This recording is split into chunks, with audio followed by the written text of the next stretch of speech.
சட்டமன்ற தேர்தல் வந்து எல்லா கட்சியும் ஆயத்தம் பண்ணாங்க. கடந்த 6-7 மாதங்களாக ஒவ்வொரு தொகுதியிலும் சென்று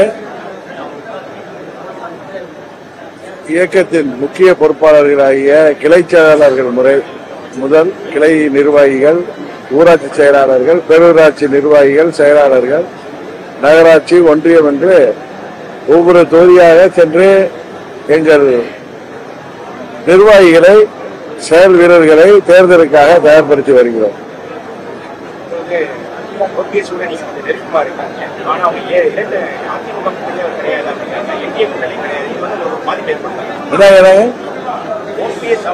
நெருக்கமா இருக்கிறீங்க, ஆனா அதிமுக வந்து நாங்க ஏத்துக்கிறோம் அவங்க சொல்றாங்க, என்டிஏ கூட்டணி அவங்க ஏத்துக்கல. இது வந்து உங்களுக்கு பாதிப்பு ஏற்படுத்தாத தேர்தல்?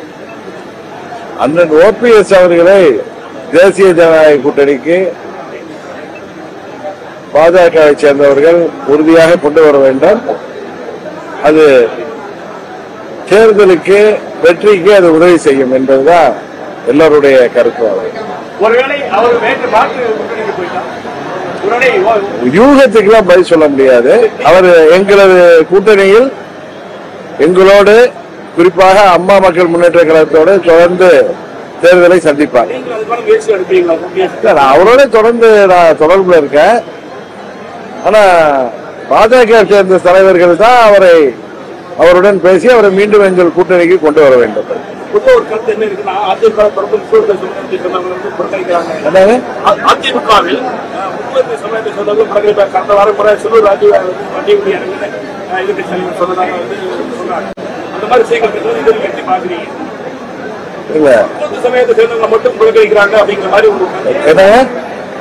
யாரு வண்டியில ஏறும்போது டிபிஎஸ் வண்டி விட்டு இறங்குன்னு சொல்லிட்டாரு. அதை பத்தி திரு செல்லூர் ராஜு அவர்கள் தான் பதில் சொல்லணும். அவர் பதில் சொன்னாதான் சரியா இருக்கும்.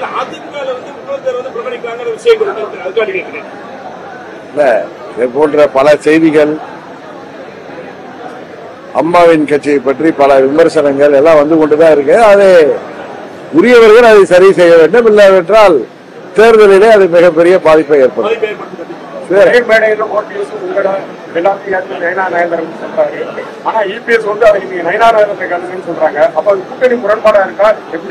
நீங்க திரு நயனா நாகேந்திரன் அவர்கள்ட்ட தான் நீங்க இதை பத்தி கேட்கணும். நான் என்னிட்ட கேட்டு யாராவது சொல்கிற செய்தியெல்லாம் வைத்து என்னிடம் கேட்டு நமது நேரத்தில் வீணடிக்க வேணாம். நண்பர் நயனா நாகேந்திரன் நீங்க அவர் சொன்ன கருத்துக்கு யாரும் எதிர்வினை அல்லது பதில் சொல்லி இருக்கிறதுனால நீங்க அவர்கிட்ட தான் அதை போய் கேட்கணும்.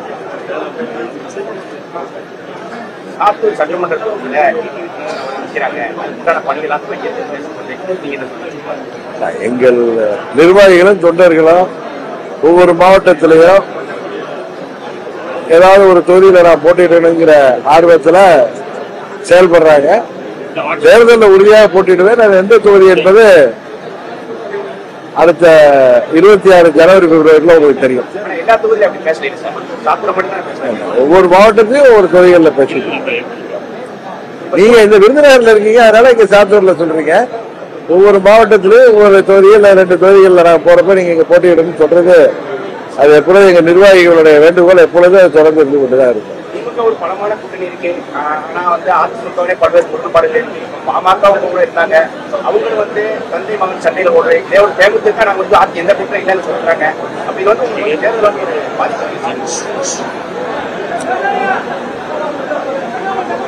எனக்கு தெரிஞ்சு டிசம்பர் மாதத்திற்குள் எல்லாவற்றிற்கும் உங்கள் கேள்விகளுக்கு எல்லாம் ஒரு பதில் கிடைத்துவிடும். அதுவரை கொஞ்சம் பொறுமையா இருக்கும். தமிழக சட்டமன்றத்தில் ஆட்சிக்கு வருமான முதலமைச்சர் வேட்பாளரை அப்படிதான் தேர்வு செய்யாத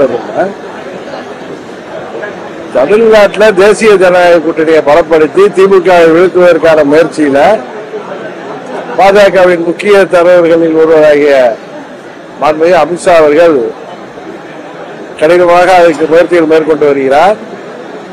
தேசிய ஜனநாயக கூட்டணியின் வேட்பாளரை, முதலமைச்சர் வேட்பாளரை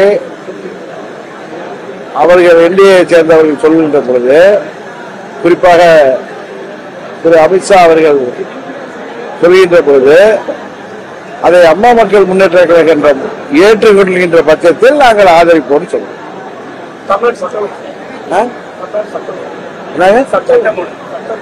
சட்ட ஒழுங்கு தமிழ்நாடு முழுவதும் சட்ட ஒழுங்கு இன்றைக்கு படு மோசமான நிலையில் போய்கொண்டிருக்கிறது. 4 ஆண்டுகள் ஒரு மோசமான ஆட்சி, இதுவரை நாம் கேள்விப்படாத ஒரு மோசமான ஆட்சி தமிழ்நாட்டில் நடைபெற்றுக் கொண்டிருக்கிறது. 26 சட்டமன்ற பொதுத் தேர்தலில் உறுதியாக தமிழ்நாட்டு மக்கள் இதற்கு ஒரு தீர்வு காண்பார்கள்.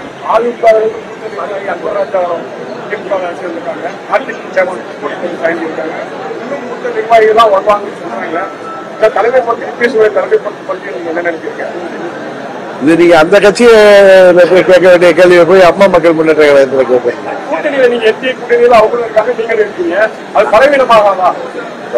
ஆக 24 தேர்தலில் மோடி அவர்கள் மீண்டும் பிரதமராக வேண்டும் என்கிற நோக்கத்தோடு இந்தியாவின் வளர்ச்சிக்கும் பாதுகாப்பிற்கும் மோடி அவர்கள் 3வது முறையாக பிரதமராக வந்தால்தான் நல்லது என்கிற ஒரு கருத்தோடு அந்த கூட்டணியில நாங்க நிபந்தனையற்ற ஆதரவு அளித்தோம். ஆனா 26 சட்டமன்ற பொதுத் தேர்தல் என்பது தமிழ்நாட்டுக்கான தேர்தல். இதில் அம்மா மக்கள் முன்னேற்ற கழகம் உறுதியாக எங்கள் முத்திரையை பதிக்கும் அளவிற்கு எங்கள் செயல்பாடு இருக்கும். மற்றவர்கள் செயல்பாடுகள், மற்ற கட்சிகள் செயல்பாடுகள் பற்றி அந்த கட்சியை சேர்ந்தவர்கள் தான், அதன் நிர்வாகிகள்கிட்ட தான் நீங்க கேட்கணும். தமிழக வெற்றி கழகம் வந்து வருகிற 19ஆம் தேதி மதுரையில பெரிய மாநாடு வச்சிருக்காங்க. ஏற்கனவே மாநாடு முடிச்சிட்டாங்க. இது வந்து 3வது அணியாக வாய்ப்பு இருக்கா? இல்ல, எனக்கு தெரிந்து இந்த அரசியல் போக்கை பார்த்தால் 26 தேர்தல் போது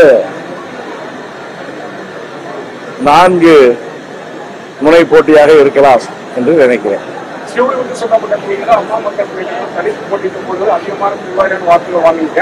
இந்த தடவை ஒரு இருக்கிறீங்க, கேட்க வாய்ப்பு இருக்கிறதா? அதாவது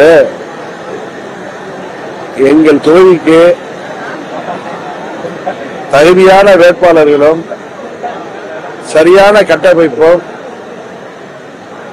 உள்ள தொகுதிகளை உறுதியாக நாங்கள் எங்கள் கூட்டணியில் கேட்டு பெறுவோம்.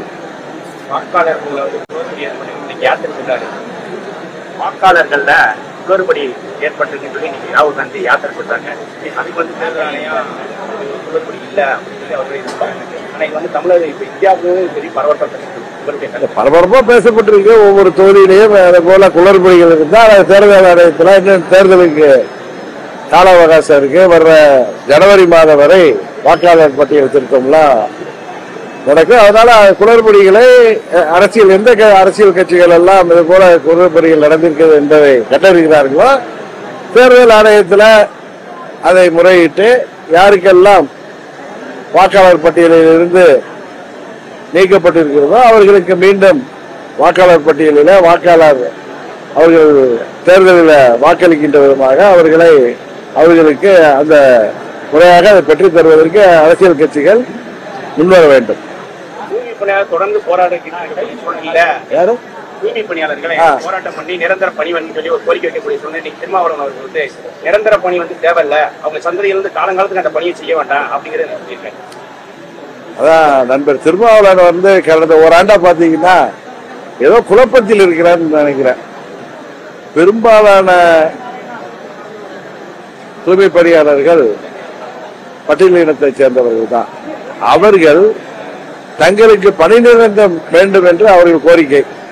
உங்களுக்கு அது வேண்டாம் என்று சொல்வது ஆளுங்கட்சி கூட்டணியில் இருக்கிறதுனால அதை தட்டி கேட்க முடியாமல் இப்படி ஒரு பதிலை அவர் சொல்வதாகத்தான் நான் நினைக்கிறேன். முதலமைச்சர் இங்க வந்து சுற்றுப்பயணம் செய்தாரு. வாரம் வாரம் ஏதாவது ஒரு பட்டாசு ஆலையில விபத்து உயிரிழப்புகள் ஏற்படுவது உண்மையிலேயே வருந்தத்தக்க நிகழ்வு. ஆட்சியாளர்கள், குறிப்பாக மாவட்ட ஆட்சியர்கள், அதிகாரிகள், அரசாங்கம் இது போன்ற உயிரிழப்புகள் ஏற்படாமல், விபத்துகள் ஏற்படாமல் சரியான ஒரு திட்டத்தை வைத்து செயல்பட வேண்டும் என்பதுதான் எல்லோருடைய விருப்பம்.